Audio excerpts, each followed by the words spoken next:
we would tape the show. We would tape it at the end of the week. On, I think it was Thursdays.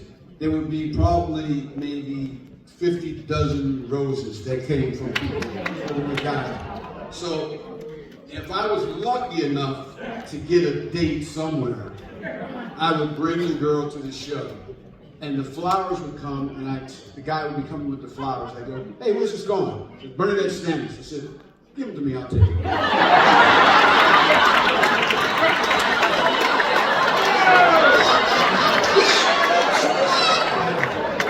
So I would take the flowers and bring them to the girl or whoever was at the show. I think you're great, man. Thank you for the day. I appreciate it.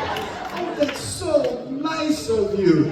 And we were getting them from the Lakers and the Kings and the Rams and politicians and everything. And I would take like 2 dozen more for other girls that I was lucky enough.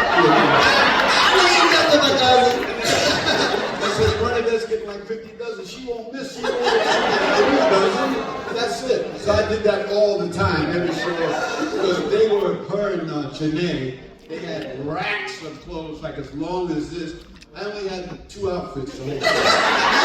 The whole time I was on there, me and Bassett and Sherman, who are writers, we said, let's come up with some comedy outfits. So they would come up with comedy outfits, but other than that, regularly, I just had like the turtleneck and the jeans. That's it. That's the whole time. And I bought the hat myself. And the hat from New York because these guys came to the Improv and they said they wanted to see me work. So they saw me work. They said, "You're great. We're going to use you in these 2 movies that I did." And so I get to the thing to go, and they go, "God, you're just not black enough.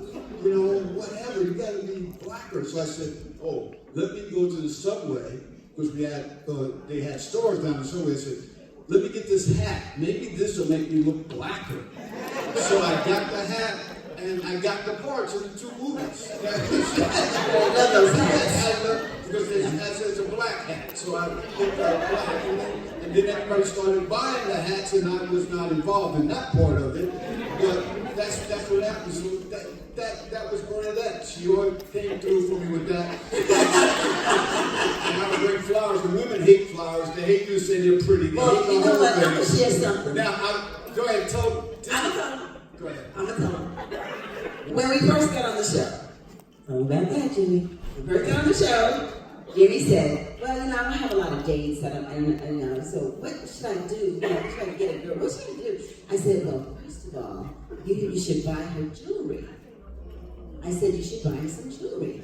So Jimmy said, oh, okay. So he goes over to Farmer's Market, which is right across the street from us, and he buys a very nice piece of jewelry, but the thing was this big. And it was turquoise. I said, Jimmy, is she a giant? So wait a minute. I said, no, Jimmy, go back, take that back, and go get a fine jewelry. And to this day, all his girlfriends love him because he always buys them jewelry. That's actually true. Because you gotta get them, because they're so tough to get a hold of. They wait for these Charlie Barnett killer guys to come. I'm just a nice guy. I'll take it there, so I give you a nice little ring. What do you always tell me the thing? Get a jewelry thing with their name, or Julie, or whatever their name is. Whatever. That was all BernNadette. So I always get them something after the 2nd or 3rd day. It's always a battle. I was talking my quick story. I always tell this.